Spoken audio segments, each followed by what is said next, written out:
croissance américaine va atterrir à 2,3% en 2023 et nous avons donc ce scénario d'atterrissage en douceur.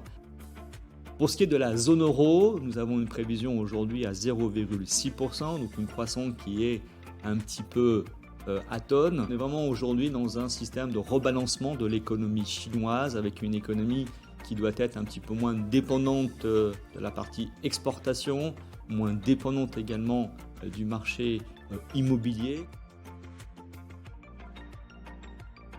Elle continue à se normaliser, ce qui est plutôt une bonne nouvelle. Il y a un an, on était à plus de 10% en Europe. L'inflation a été divisée par 3 aux États-Unis. Elle a été divisée par 4 en Europe. On voit cette désinflation se produire et qui est tirée majoritairement par les facteurs d'offres, donc cette normalisation des chaînes d'approvisionnement qui est très positive pour la désinflation. Également sur la demande, parce que la hausse des taux d'intérêt a permis de la ralentir quelque peu. Mais selon nous, cette demande devrait rester soutenue et devrait continuer de maintenir les niveaux d'inflation au-dessus des cibles. L'effet de globalisation est à mon avis toujours là. Donc ça reste quand même un facteur qui va permettre d'avoir une inflation assez contrôlée. Mais on voit deux nouveaux facteurs à long terme. Le premier, c'est la transition énergétique et le deuxième, c'est l'intelligence artificielle.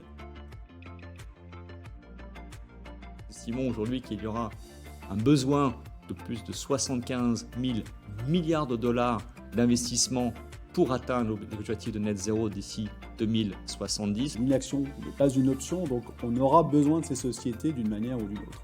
En tout cas, ces grandes tendances séculaires, on est convaincu qu'elles vont ouvrir un nouveau cycle d'opportunités pour les actions sur la prochaine décennie.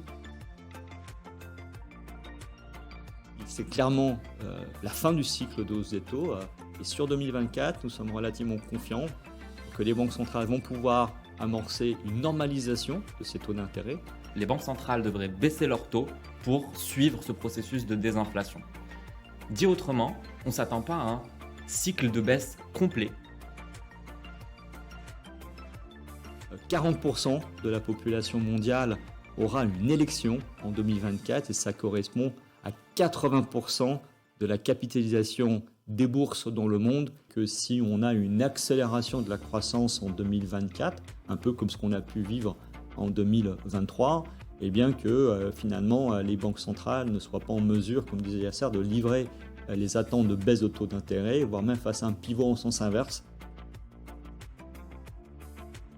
Je reste convaincue que la construction de portefeuille est importante et notamment dans cette phase de transition en fait, et de normalisation de marché, on retrouve enfin de la valeur sur les deux grands piliers de la gestion diversifiée, donc les actions d'une part, mais aussi la partie obligataire qui nous offre des rendements comme on n'en a jamais connu depuis une dizaine d'années. Sur la partie obligataire, les obligations de son retour, cette fois c'est pour de vrai, avec ce privilégié à la fois sur le crédit de haute qualité et ne pas forcément aller chercher des durations très très longues, mais à revoir au courant de l'année. Dans un scénario de détente sur les taux, les actifs sensibles à duration longue, comme les acteurs de croissance, devraient être privilégiés.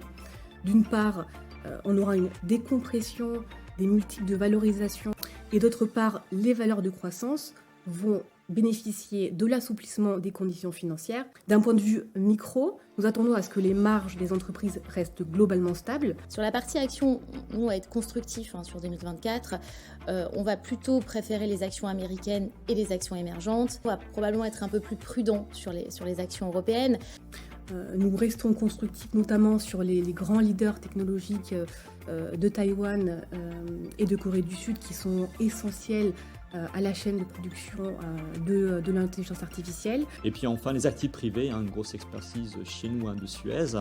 Après une année de ralentissement en 2023, nous pensons que nous entrons dans un nouveau cycle et qu'ici la différenciation va vraiment se faire par les gestionnaires qui vont vraiment se concentrer sur la génération de valeur par les améliorations opérationnelles et pas uniquement par du levier financier. Il y aura des gagnants et des perdants et bien sûr nous sommes là en tant qu'experts pour détecter les futurs gagnants de demain.